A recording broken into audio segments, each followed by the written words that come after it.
FII வந்து மார்க்கெட்ட வந்து நம்ம மார்க்கெட்ட கண்ட்ரோல் பண்றது மெயினா எஃப்ஐஐ தான். டிஐ வந்து அவங்க விக்கிறத இவங்க வாங்கிட்டு இருக்காங்க. அப்படித்தான் நமக்கு தெரியுது. பட் இதுல பாட்டம்னு பார்த்தீங்கன்னா, பாட்டம் ஃபிஷிங் எஃப்ஐஐ கண்டிப்பா வாங்கிட்டு தான் இருக்காங்க. எல்லா நாளும் வாங்குறாங்க. பட் ஒரு சில ஸ்டாக்ஸ் எல்லாம் இன்னைக்குமே மேல ஏறிக்கிட்டு தான் இருக்கு. நான் கூட செக் பண்ணேன். இன்னைக்கு பிசாஃப்ட்லாம் மேல ஏத்திட்டு இருக்காங்க. எதுக்குன்னே தெரியல. பட் அதுல எல்லாம் பல்க்கா வாங்கிட்டு இருக்காங்க. யாரா இருக்கும்? நம்ம எஃப்ஐ தான் மேக்ஸிமம் இருக்க சான்ஸ் இருக்கு. ஆக்சுவலா எல்லா ஸ்டாக்ஸ்லயுமே இந்த மாரி ஒரு நிகழ்வு நடக்குது. நீங்க வச்சிருக்க ஹோல்டிங்ஸ பாருங்க. ஏதாச்சும் ஒரு ஸ்டாக்ஸ் ஜஸ்ட் செக் பண்ணா கூட திடீர்னு ஏறி இருக்கும் 5% 10%. அது எதுக்குன்னே தெரியாது. நான் இது ஒரு ஒரு லாஸ்ட் 6 மந்த்ஸா பார்த்துட்டு தான் இருக்கேன். இவங்க வந்து நம்மள்ட்ட காமிக்கிறது வந்து அதாவது மேக்ஸிமம் விக்கிற மாரி காமிக்கிறாங்க. பட் அவங்க வந்து பாட்டம்ல வாங்கிட்டு இருக்காங்க. அதே மாரி டிஏ வந்து அவங்க வேற வழி இல்ல. அவங்க வாங்கி தான் ஆவணும். ஏன்னா மியூச்சுவல் ஃபண்ட் நம்மளோட மக்களோட மியூச்சுவல் ஃபண்ட் எல்லாமே வாங்குறதுனால, மியூச்சுவல் ஃபண்ட் எல்லாம் பண்ணுவாங்க. அவங்க வந்து ஸ்டாக்ஸ்ல இன்வெஸ்ட் பண்ணிட்டு இருக்காங்க. ஸோ இப்படி தான் நடந்துகிட்டு இருக்கு. ஸோ லாஸ்ட் வீடியோ வந்து நெறைய பேர் பார்த்தாங்களான்னு தெரியல. 1 crore எப்படி பண்ணலாம்? ஆக்சுவலா நம்ம டார்கெட் வந்து 1 கோடி. ஸோ அவங்க வந்து என்னென்ன ரேஞ்ச்ல வந்து பண்ணலாம் அப்படின்னு டெலகிராம்ல இந்த வீடியோ வச்சு நான் கொஸ்டின் கேட்டிருந்தேன். ஸோ மேக்ஸிமம் வந்து 1,00,000க்கு உள்ள தான் நெறைய பேரு நம்ம இந்த இன்வெஸ்டர் எல்லாமே 1,00,000க்கு உள்ள தான் இப்போ வரைக்கும் முதலீடு பண்ணிக்கிட்டு இருக்காங்க. ஸோ அத வச்சு தான் அவங்க வந்து இப்ப அடையணும் அப்படின்னு நெனைக்கிறாங்க 1 கோடி. இது லாஸ்ட் போட்ட வீடியோ நம்ம சேனல்லே இருக்கு லாஸ்ட் வீடியோ. இதுக்கு முன்னாடி வீடியோ. ஸோ இத வந்து நான் டெலகிராம் சேனல்ல ஒரு ஒப்பீனியன் மாரி கேட்டேன். ஒரு போல் மாரி கிரியேட் பண்ணேன். ஸோ அவங்க அங்க வந்து எவ்வளவு இப்போ ஒவ்வொருத்தவங்களுக்கும் ஒவ்வொரு இன்வெஸ்ட்மென்ட் கெப்பாசிட்டி இருக்கும்ல. ஸோ அதுல வந்து நம்ம டிஸ்கஸ் பண்ணோம். என்னோட இன்வெஸ்ட்மென்ட் எவ்வளவு? எல்லாரோட இன்வெஸ்ட்மென்ட் அமௌண்ட் எவ்வளவு? அப்படின்னு. ஸோ அதுல வந்து மேக்ஸிமம் வந்து 1,00,000 உள்ள தான் நெறைய பேர் இன்வெஸ்ட் பண்ணிட்டு இருக்காங்க. ஸோ அத வச்சுட்டு 1 கோடி எப்படி அடையலாம் அப்படிங்கிறத நான் செப்பரேட்டா வீடியோ போடுறேன். பட் அது நல்லா டைம் ஆகும். நீங்க வந்து இன்வெஸ்ட்மென்ட் அமௌண்ட்ட எவ்வளவு தூரம் இன்கிரீஸ் பண்றீங்களோ, அப்பதான் உங்களுக்கு வந்து டார்கெட் ஈஸியா அச்சீவ் ஆகும். ஸோ அத வந்து மைண்ட்ல வச்சுக்கங்க. ஸோ இது வந்து டெலகிராம்ல நம்ம பேசிட்டு இருக்கோம். ஜாயின் பண்ணாதவங்க ஜாயின் பண்ணிக்கங்க. ஸோ இந்த வீடியோல மெயினா வந்து குரோத் பிளஸ் டிவிடெண்ட். ஸோ நெறைய பேர் கேட்கறது வந்து டிவிடெண்ட் ஸ்டாக்ஸ் வந்து நம்ம வாங்கிட்டா நமக்கு வந்து கண்டினியூஸா டிவிடெண்ட் வந்துகிட்டே இருக்கும் அப்படின்னு நினைக்கிறீங்க. அது கரெக்ட் தான். டிவிடெண்ட் வந்துகிட்டு தான் இருக்கும். இப்போ 5% 10% குடுக்குற டிவிடெண்ட் கம்பெனிலாம் இருக்கு.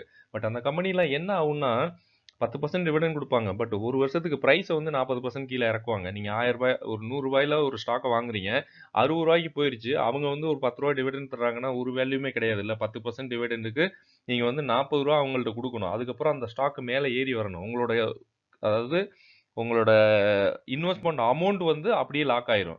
ஸோ அதுக்காக நம்ம நம்ம வந்து என்ன மாரி கொஞ்சம் மாடர்ன் இல்ல ஒரு லேட்டஸ்ட்டா நான் வந்து எப்படி பண்றேன்னா, குரோத் பிளஸ் டிவிடெண்ட் இந்த மாரி நானுமே டிவிடெண்ட் ஸ்டாக் வச்சுக்கிட்டு தான் இருக்கேன். பட் நான் வந்து எப்படி சூஸ் பண்றேன் அப்படிங்கிறத நான் நிறைய வீடியோல சொல்லியிருக்கேன். ஸோ இந்த வீடியோல நம்ம வந்து குரோத்தும் டிவிடெண்ட் அடிப்படையில நம்ம எப்படி சூஸ் பண்றோம் அப்படிங்கிறத நான் இந்த வீடியோல கொஞ்சம் டீட்டெயில்டா சொல்றேன். அதுக்கப்புறம் ஐடி செக்டார் எல்லாமே ஃபோக்கஸ்ல வருங்க கண்டிப்பா. இது எதுக்காக சொல்றேன்னா, இமிடியேட்டா பாருங்க பிக்கப் ஆச்சுன்னு வைங்க. ஐடி செக்டார் எங்கேயோ போய் நிக்கும். இப்போ லாஸ்ட் 1 இயரா பெருசா மூவ் ஆகல. லாஸ்ட் 1 1/2 இயர்ஸா. ஸோ பிக்கப் ஆக சான்ஸ் இருக்குன்னு தான் சொல்றேன். ஸோ அந்த ஸ்டாக்ஸ் பத்தியெல்லாம் பார்த்துடலாம். ஒரு சில ஸ்டாக்ஸ் இதில நம்ம பார்க்க போறோம். ஏன்னா எதனால சொல்றேன்னா, ஜெனசிஸ் மிஷன் அப்படின்னு ட்ரம்ப் வந்து ஒரு ஒரு ஆர்டர் வந்து போட்டிருக்காரு. ஏஐ ரிலேட்டடா. ஸோ அது வந்து ஒ பிக்கப் ஆச்சுன்னா எல்லா ஸ்டாக்குமே எல்லா குளோபல் ஐடி ஸ்டாக்ஸ் எல்லாமே மேல போக சான்ஸ் இருக்கு. இந்தியாவுக்கு வந்து பெரிய பக்கபலமா இருக்கும் அது. இன்னொன்னு நிஃப்டி வந்து ஒரு 25,500 வருமா இந்த வாரத்திலயாச்சும் அப்படின்னு பார்த்தோம். தெரியல நடக்குமான்னு. சரி அடுத்த வாரத்திலயாச்சும் எக்ஸ்பெக்ட் பண்ணுவோம். அதுக்கப்புறம் gold, silver, FII, DI data, dollar index இத பத்தியெல்லாம் பார்த்துடலாம். அதுக்கப்புறம் oil India, REC, Canara Bank, PFC, HCL tech, Linde India, Inox Wind, Zen Tech, ஜிபிஐஎல்னா கோதாவரி பவர், சர்தா எனர்ஜி இந்த ஸ்டாக் பத்தியெல்லாம் பார்க்க போறோம். நமக்கு வந்து செகண்ட் சேனல் இருக்கு. ஸ்விங் ட்ரேடிங் பண்ணீங்கன்னா அதுக்கு டாக்ஸ் வந்து எப்படி ஃபைல் பண்ணணும் ஃபைல் பண்ணுறதுல டாக்ஸ் வந்து எவ்வளோ பே பண்ணணும் அப்படிங்கிறத செகண்ட் சேனலில் போட்டிருக்கேன். அதுக்கப்புறம் 93 குரோத் ஸ்டாக்ஸு செகண்ட் சேனலில் தான் நான் போட்டிருக்கேன். நிறைய பேர் கேட்குறாங்க ஃபர்ஸ்ட் சேனலில் இல்லை அப்படின்னு. நீங்கள் அதில் பார்த்தீங்கன்னா உங்களுக்கு தெரியும். அதுக்கப்புறம் லாஸ்ட் வீடியோ பாருங்க. உங்களுக்கு வந்து 1 கோடி எப்படி அடையிறது அதை பற்றி கொஞ்சம் டீட்டெயிலாக போட்டிருக்கேன். நிஃப்டி வந்து சின்னதா கரெக்ஷன் ஆகுதுன்னு நெனைக்கிறேன். இது வந்து ஒரு 26,000 ஒரு நல்ல சப்போர்ட் பாயிண்ட்டா தான் இருக்கும். அத வச்சு கீழ வந்துச்சுன்னா, மேபி இது ஒரு நல்ல ரேஞ்சா இருக்கும். 25,700 அந்த ரேஞ்ச் வந்து ஒரு நல்ல ஒரு சப்போர்ட்டா இருக்கும்னு நெனைக்கிறேன். இது சின்ன கரெக்ஷன் தாங்க. இது வந்து already all time high touch ஆயிட்டு வந்துகிட்டு இருக்கு. ஸோ, அதனால ஒரு சின்ன கரெக்ஷன் இருக்க தான் செய்யும். இல்ல இது இப்படியே விட்டா கூட ஒரு ஒரு பிக்கப் ஆயி மேல போனாலும் போனா தான் 25,6,400 அது கிட்டத்தட்ட நடக்கும்னு தான் நெனைக்கிறோம். ஏன்னா எஃப்ஐ வந்து வித்துட்டு தான் இருக்காங்க. இருந்தாலும் அவங்க வந்து பாட்டம்ல வாங்குற மாரி எனக்கு ஃபீல் ஆகுது. ஸோ அதனால தான் நான் மார்க்கெட்ட வந்து இன்னும் புல்லிஷ் ட்ரெண்ட்ல என்னோட மைண்ட்ல இருக்க மாரி நான் சொல்லிக்கிட்டு இருக்கேன். பட் அது எப்படின்னு தெரியல. என்னோட ஒப்பீனியன் தான் நான் சொல்லிக்கிட்டு இருக்கேன். கிஃப்ட் நிஃப்டி வந்து 145 பாயிண்ட் நெகட்டிவ்ல தான் ட்ரேட் ஆயிட்டு இருக்கு. மேக்ஸிமம் ஏசியன் இண்டெக்ஸ் பாசிட்டிவ்ல தான் இருக்கு. சின்ன ஒரு பாசிட்டிவ். பின்ன மேக்ஸிமம் பாசிட்டிவ் தான் இருக்கு எல்லாம். ஓரளவு ஒரு 90% ஸ்டாக்ஸ் வந்து யுஎஸ் மார்க்கெட் வந்து நெகட்டிவ்ல இருக்கு. ஸோ அதுதான் நம்ம மார்க்கெட் கொஞ்சம் நெகட்டிவ் இருக்கு. இன்னைக்கு வந்து கொஞ்சம் செல் ஆஃப் நடக்குதுன்னு நினைக்கிறேன். எஃப்ஐ டேட்டா பாருங்க. நேத்து வந்து எஃப்ஐ வந்து வித்து தான் வச்சிருந்தாங்க. பட் ஓவராலா பார்க்கும்போது பாருங்க, ஜூலைல வந்து 47,000 கோடி செல் பண்ணியிருக்காங்க. இது வந்து நெட் சேல். அதாவது நெட் இவங்க வந்து கிராஸ் பர்ச்சேஸ், நெட் பர்ச்சேஸ் அந்த மந்தோட கால்குலேட் பண்றாங்க. ஆகஸ்ட்ல வந்து 46,000, செப்டம்பர்ல வந்து 35, அக்டோபர்ல வந்து ரொம்ப கம்மியா வித்திருக்காங்க. நவம்பர்ல வந்து கொஞ்சம் அதிகமா இருக்கு. பட் இந்த 3 மாசத்த கம்பேர் பண்ணும்போது இப்ப கம்மியா தான் இருக்கு. ஸோ இது வந்து நமக்கு பாசிட்டிவ் தான். மேபி இந்த நியூ இயருக்கு அப்புறம் எப்படி ட்ரேட் ஆகும்னு பார்க்கணும் நிஃப்டி. எனக்கு தெரிஞ்சு இத கிராக் பண்ணணும். 28,000 வரைக்கும் போணும். என்னோட ஒப்பீனியன். ஏன்னா எஃப்ஐ வந்து இந்த அளவுக்கு வாங்கிறாங்க. செல் பண்ணிருக்காங்க லாஸ்ட் 5 மந்த்ஸ்ல. பட் இதுல வந்து ஹிடனா நெறைய வாங்கியிருக்காங்க. அதத்தான் சொல்ல வரேன். ஸோ அதனால கொஞ்சம் கிக்கப் ஆகி மேல போனா தான் நல்லது நம்ம மார்க்கெட்டுக்கு. பட் டிஏஏ வந்து வழக்கம் போல பயங்கர ஹெவி பையிங்ல தான் இருக்காங்க. யுஎஸ் டாலர் வந்து நெகட்டிவா பிரேக் அவுட் அதாவது break out negative break out குடுத்துருக்கு. பட் இது வந்து ஒரு ஸ்ட்ராங் ஹேமர் பேட்டர்ன் ஃபார்ம் ஆயிருக்கு. பட் இருந்தாலும் கீழ வர சான்ஸ் இருக்குன்னு நான் நினைக்கிறேன். ஏன்னா இந்த ட்ரெண்ட் லைன பிரேக் ஆகி கீழ வந்திருக்கு. ஸோ அப்படியே கீழ போச்சுன்னா நல்லா இருக்கும். ஒரு 98 வந்தா கூட நமக்கு உலக மார்க்கெட்டுக்கு பாசிட்டிவா இருக்கும். சில்வர் பீஸ் வந்து நேத்து ஒரு அடி செம்மையான அடிங்க. பயங்கரமா கிக்கப் ஆகி மேல போயிருக்கு. 140 வரும்போது யாராச்சும் வாங்கியிருந்தா கூட இப்போ நீங்க ப்ராஃபிட் புக் பண்ணலாம்னு தான் எனக்கு தோணுது. ஏன்னா இதுக்கப்புறம் இது எப்படிங்க குளோபல் டென்ஷன்லாம் இவங்க கம்மி பண்ணிக்கிட்டே இருக்காங்க. இது மேல ஏத்துறாங்க. தெரியல டிமாண்ட் இன்னும் கிரியேட் பண்றாங்களா அப்படின்னு. மேபி எங்கேயாச்சும் வேற ஏதாச்சும் பிரச்சனை கொண்டு வந்து இவங்க டிமாண்ட கிரியேட் பண்ண சான்ஸ் இருக்குன்னு நினைக்கிறேன். பட் இருந்தாலும் இத வந்து நீங்க சேஃப் ஹேவனா பார்த்தீங்கன்னா, ஒரு 10% நீங்க வந்து ஒதுக்கலாம் வருஷத்துக்கு. அவ்வளவுதான். கோல்டுக்கு அதே மாரி தான் 10% ஒதுக்கலாம். கோல்டுக்கு தான் நான் மெயினா சொல்றேன். சில்வர் வந்து உங்களோட இஷ்டம் தான் எவ்வளோ வாங்கணும்னு. பட் கோல்ட கம்பேர் பண்ணும்போது சில்வர் கொஞ்சம் கம்மியா வாங்குறது ஓகே தான். பட் ரேட் கம்மியா இருக்கு அப்படின்னு வாங்க வேணாம். கோல்டுமே இப்ப மேல தான் போயிட்டு இருக்கு. பட் இது எந்த அளவுக்கு மேல போகும் அப்படின்லாம் தெரியாதுங்க. பட் குளோபல் டென்ஷன் இன்னுமே கம்மி பண்ணாங்கன்னா, இன்னுமே கீழ வரதான் சான்ஸ் இருக்கு கோல்டு. ஸோ அதனால கொஞ்சம் வெயிட் பண்றது நல்லது. நான் வந்து ஆபரண தங்கம் தான் வாங்கணும். ஸோ நான் வெயிட் பண்ணிக்கிட்டு இருக்கேன். எனக்கு வந்து ஒரு 100 கீழ வந்தா கூட ட்ரை பண்ணலாம். 100 ட்ரை பண்ணலான்னு தான் பார்க்குறேன். தெரியல. அந்த டைம்ல எப்படி மூட் இருக்குன்னு தெரியல. HCL technologies. நான் வந்து குரோத் ஸ்டாக்ஸ பத்தி சொல்லிக்கிட்டு இருக்கேன். குரோத் பிளஸ் டிவிடெண்ட் தர்றது. நீங்க வந்து லார்ஜ் கேப்ல போனீங்கன்னா 2 ஸ்டாக் ரெக்கமெண்ட் பண்ணலாம். ஒண்ணு வந்து HCL, இன்னொரு ஸ்டாக்க பத்தி சொல்றேன் அடுத்ததுல. 20% வந்து இங்க பிரைஸ் வந்து மேல போகும்னு சொல்றாங்க. இப்போதைக்கு இது வந்து பையிங் ரேஞ்சா அப்படின்னா இல்ல. இன்னுமே கீழ வரணும். ஒரு 1400 அப்படி வந்துச்சுன்னா கூட நீங்க வந்து ஒரு சின்ன வாய்ப்பு இருக்கலாம் அப்படின்னு சொல்லலாம். இல்லன்னா இந்த ஒரு சப்போர்ட் வந்துச்சுன்னா உங்களுக்கு வந்து ஒரு வாய்ப்பு இருக்கும். பட் இவங்க வந்து டிவிடெண்ட் பே அவுட் பாருங்க. 3.32% குடுத்துருக்காங்க. எத்தன மாசத்துல வந்து ஜனவரி குடுக்குறாங்க. ஜனவரில 2 டிவிடெண்ட் குடுத்துருக்காங்க. ஏப்ரல்ல ஒரு டிவிடெண்ட், ஜூலைல ஒரு டிவிடெண்ட், அதுக்கப்புறம் அக்டோபர்ல ஒரு டிவிடெண்ட். ஸோ இந்த அளவுக்கு டிவிடெண்ட் குடுக்குறாங்க இவங்க. ஸோ பாருங்க ரூ. 12, ரூ. 6, ரூ. 18. ஸோ இவங்களோட சேல்ஸ் குரோத் வந்து இவங்க வந்து மாடரேட்டா போயிட்டே இருக்கும். இவங்க வந்து லார்ஜ் கேப் கம்பெனி, எல்லாருக்கும் தெரிஞ்ச கம்பெனி தான் HCL. நான் வந்து ஐடி செக்டார்ல நல்ல டிவிடெண்ட் குடுக்குற கம்பெனினா இந்த கம்பெனி தான் சொல்லுவேன். ஸ்டாக் பிரைஸ் பாருங்க.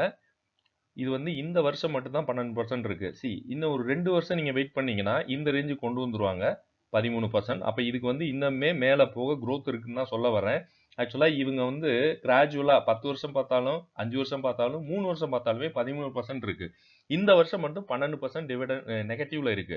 ஸோ இத வந்து இவங்க இந்த கிராஜுவலா அதாவது ஆவரேஜா இவங்க ரிட்டர்ன்ஸ் பிரைஸ் ஃபோர்காஸ்ட் இருக்கு. பிரைஸ் வந்து இவ்வளவு தூரம் குடுத்துட்டு இருக்காங்களா? 13%. ஸோ இன்னுமே 13% கொண்டு வந்து நிப்பாட்டுவாங்க. இன்னும் 2 வருஷம் கழிச்சு நீங்க பார்த்தீங்கன்னா, இந்த 13, 15 அந்த ரேஞ்ச்ல இருக்கும். ஸோ அதாவது உங்களுக்கு எஃப்டி ரிட்டர்னோட இவங்க டபுளா குடுக்குறாங்க. அதத்தான் சொல்ல வரேன். ஸோ அதனால இத வந்து ஒரு 3 வருஷம், 5 வருஷம் ஹோல்ட் பண்ணீங்கன்னா, உங்களுக்கு வந்து 15% மாசம் வருஷம் உங்களுக்கு வந்து ரிட்டர்ன்ஸ் கிடைக்கும். அதுக்கப்புறம் 3.32% வந்து உங்களுக்கு டிவிடெண்ட் கிடைக்கும். அத வந்து இவங்க 1, 2, 5 டைமா பிரிச்சு குடுக்குறாங்க. இது வந்து பெஸ்ட் கம்பெனி.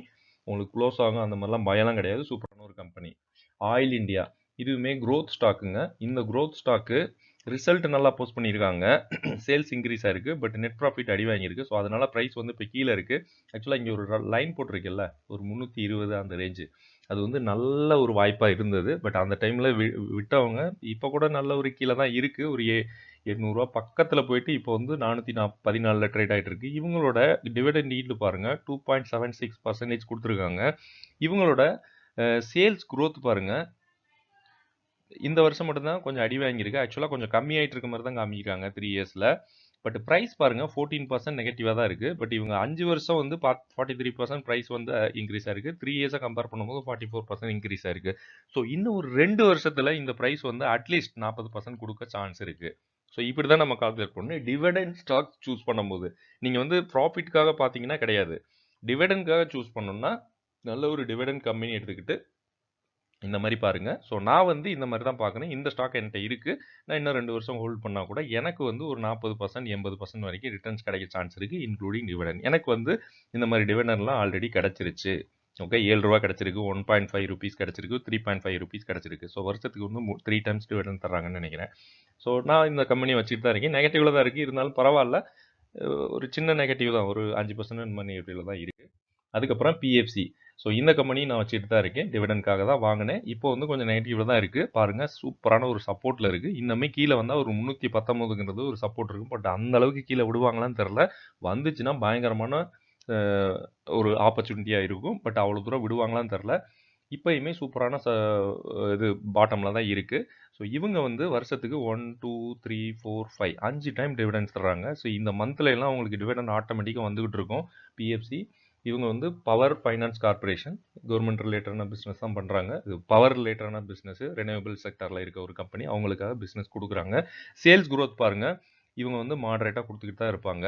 அது மாதிரி ஸ்டாக் ப்ரைஸுமே பாருங்க இன்க்ரீஸ் ஆகிட்டு இருக்கு. இந்த வருஷம் மட்டும் டிக்ரீஸ் ஆயிருக்கு. இதுவே 2 வருஷம் கழிச்சு, அதாவது இப்போ வந்து 2025 2026 27ல பாருங்க இதே நவம்பர் டிசம்பர்ல இந்த ப்ரைஸ் வந்து ரிட்டர்ன்ஸ் வந்து 48% இருக்கும். இது வந்து எழுதப்படாத உண்மை. ஏன்னா இவங்கெல்லாம் கவர்மெண்ட் கம்பெனி. இவங்க வந்து இது காமிச்சா மட்டும்தான் இவங்க வந்து ஃபீல்டில் இருக்க முடியும். ஸோ அதனால இவங்க கண்டிப்பாக கொடுத்துருவாங்க. பட் அவ்வளோ நாள் நமக்கு பொறுமை இருக்காது. ஸோ அதுக்காக சொல்கிறேன், பேஷன்ஸ் இஸ் இம்பார்ட்டன்ட்.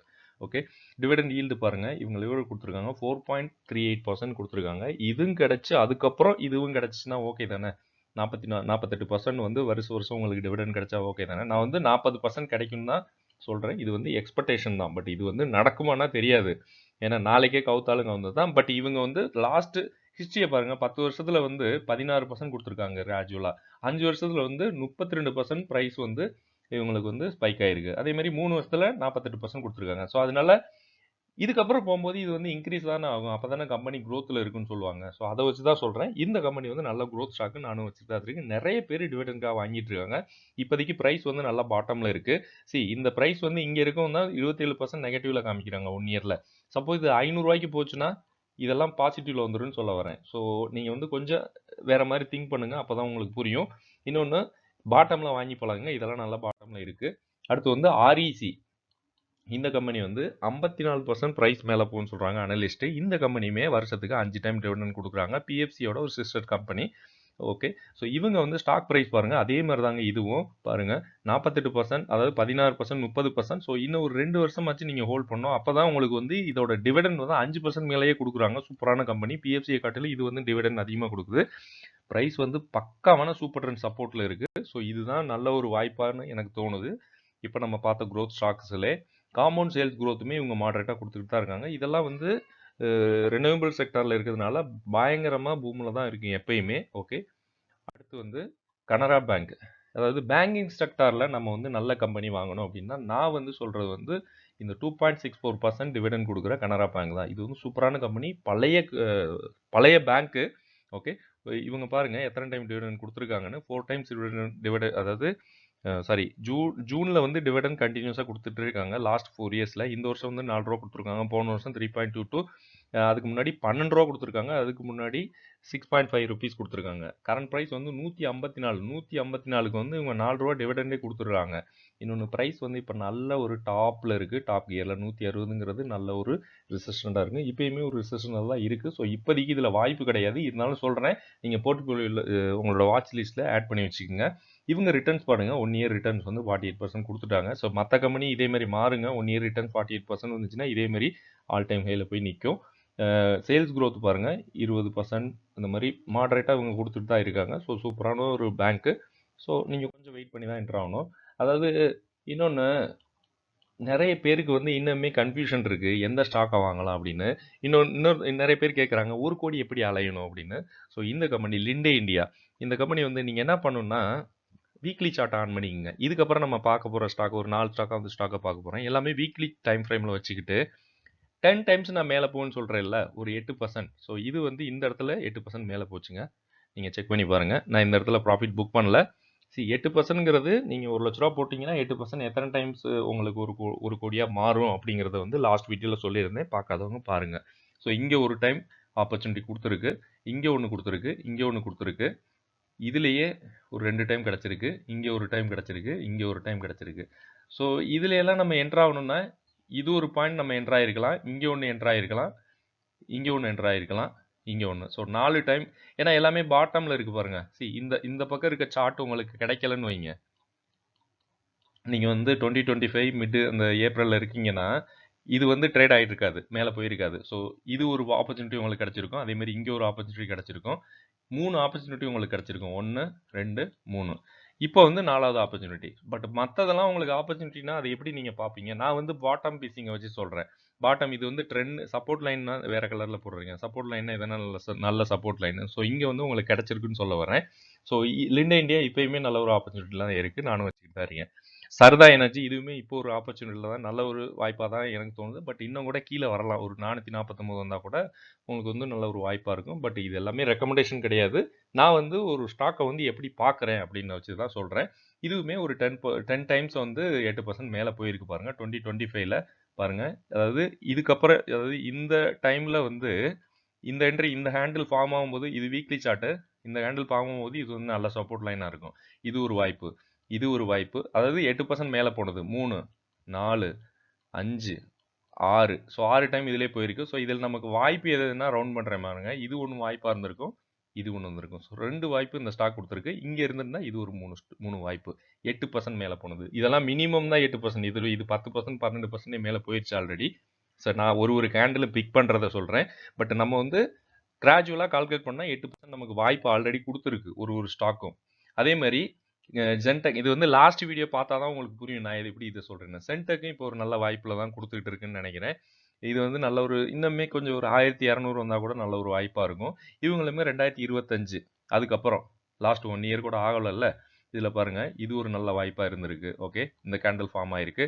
அதுக்கப்புறம் இங்கே ஒரு ஃபார்ம் ஆகிருக்கு. ஸோ இங்கே வந்து சின்னதாக ஒரு கன்சல்டேஷன் ஆயிடுச்சு, ஒரு பிக்கப் ஆயிருக்கு. ஸோ இது வந்து வாய்ப்பு, இது வந்து வாய்ப்பு கிடையாது இந்த ரவுண்ட் பண்ணது. இங்கே வந்து ஒரு சின்ன வாய்ப்பு இருந்திருக்கு, ஒரு 6% என்னமோ கிடச்சிருக்கு. ஸோ இது வந்து நிறைய வாய்ப்பு கொடுக்கலனாலும் இப்போ வந்து நல்ல பாட்டமில் தான் இருக்குது. அடுத்து வந்து ஐநாக்ஸ் விண்ட், இவங்களுமே நல்ல க்ரோத் கேட்டகரியில் இருக்க ஸ்டாக்கு, இப்போயுமே நல்ல ஒரு support line. Okay, weekly chart தான் இது எல்லாமே. ஸோ 2025ல் இங்கே ஒரு பெரிய வாய்ப்பே கிடச்சிருக்கு. இங்கே அடுத்து ஒரு வாய்ப்பு கிடச்சிருக்கு. ஸோ 2 டைமே உங்களுக்கு வாய்ப்பு இந்த ஸ்டாக் கொடுத்துருக்கு. 2 இல்லை 3 டைம் கொடுத்துருக்கு. இங்கே ஒரு வாய்ப்பு கிடச்சிருக்கு. இங்கே கொடுத்தது நம்ம கண்டுபிடிக்க முடியாது, இது பாட்டம் ஃபிஷிங் கிடையாது. பட் இருந்தாலும் கொடுத்துருக்கு. இங்கே ஒரு சின்ன வாய்ப்பு கிடச்சிருக்கு, ஒரு 6% அந்த மாதிரி. ஸோ இதெல்லாமே நம்ம மிஸ் பண்ணாமல் எப்படி எடுக்கிறது அப்படிங்கிறத, அதுக்காக தான் நம்ம வந்து பாட்டம் ஃபிஷிங் மட்டும் நீங்கள் பண்ணாலே உங்களுக்கு 3 வாய்ப்பு கிடைக்குதுங்க ஒரு ஸ்டாக்லையும். ஒரு ஸ்டாக்கும் ஒரு வருஷத்தில் 8% 8% வந்து 10 டைம்ஸ் ஆச்சும் மேலே போகுது நான் ட்ராக் பண்ணுற க்ரோத் ஸ்டாக்ஸு. பட் அதாவது 8% எல்லா டைமும் போகும்போதும் நமக்கு வாய்ப்பு கிடைக்குமானா கிடைக்கவே கிடைக்காது. அதை வந்து நம்ம பொறுமையாக இருந்து, இந்த கழுகு எப்படி இருக்கும் அந்த மாதிரி பொறுமையாக இருந்து வெயிட் பண்ணி அப்போ பிடிக்கணும், அந்த இறைய பிடிக்கணும் அப்படின்னு சொல்லுவாங்கல்ல. ஸோ இங்கெல்லாம் நீங்கள் வாங்கியிருந்தீங்க, இங்கே மார்க் பண்ணுற மாதிரிங்க, இங்கெல்லாம் வாங்கியிருந்தீங்கன்னா உங்களுக்கு ஆட்டோமேட்டிக்காக கிடச்சிருக்கும். நீங்கள் ₹1,00,000 போனீங்கன்னா இங்கே ஒரு ₹8,000, இங்கே ஒரு ₹8,000, இங்கே ஒரு ₹8,000 கிடச்சிருக்கும். 8%, அவ்வளோதான். இது வந்து சிம்பிளான ஒரு தேரி தான். பட் இதெல்லாம் நம்ம ஃபாலோ பண்ண மாட்டோம், ஏன்னா நமக்கு பொறுமை இல்லை. கோதாவரி பவர் இன்னொன்று லாக் ஆகாமல் வரணும். அதுக்கு தான் நான் சொல்கிறேன், பாட்டமில் வாங்கிட்டோம்னா எங்கேயுமே லாக் ஆக மாட்டோம். பட் 90% சக்ஸஸ் ரேஷியோ இருக்குது. பட் அதுக்கு எந்த ஸ்டாக், நானுமே கடவுள்லாம் கிடையாது. ஓகே, யாராலையுமே சொல்ல முடியாது. எப்படியாச்சும் நெகட்டிவாக ஆச்சுன்னு தான். ஸோ இதுவுமே இங்கே ஒரு வாய்ப்பு கொடுத்துருக்குமாங்க, வீக்கில் டைம் ஃப்ரேம் இங்கே வாய்ப்பு கொடுத்துருக்கு. அதுக்கப்புறம்லாம் இருந்திருக்கு, பட் நம்ம என்ட்ரு ஆகிருக்க மாட்டோம். ஏன்னா பாட்டம் லைன் இங்கே போட்டுட்டோம்னா என்ட்ரி என்ன நமக்கு கிடைக்காது. கோதாவரி பவர். ஸோ இது வேறு கலரில் கொடுக்குறேன், ரெட் கலரில் கொடுக்குறேன் பாருங்க. இதுதான் என்ட்ரி. நீங்கள் என்ட்ரு ஆகிட்டீங்கன்னு வைங்க, அதுக்கப்புறம் இங்கே வந்து வாய்ப்பு எடுத்துட்டீங்க, அதுக்கப்புறம் திரும்ப கீழே வரும்போது மேபி இது ஒரு வாய்ப்பாக இருந்திருக்கும். அதுக்கப்புறம் இந்த ட்ரெண்ட் லைன போட்டிருக்குல்ல 200 day moving average, 100 day moving average. So இங்க ஒரு வாய்ப்பு இருந்திருக்கு. அதுக்கப்புறம் இங்க ஒரு பெரிய வாய்ப்பே இருந்திருக்கு. இங்கிட்டலாம் இது வந்து ஆல்ரெடி மேல இருக்குன்னு ஏற மாட்டோம். இப்போ வந்து இது வாய்ப்புனா ஒரு 216 ஒரு சூப்பர் ட்ரெண்ட் சப்போர்ட் இருக்கு. அது வந்து மேபி ட்ரை பண்ணலாம். Okay friends. அடுத்த வீடியோல பார்க்கலாம். நன்றி.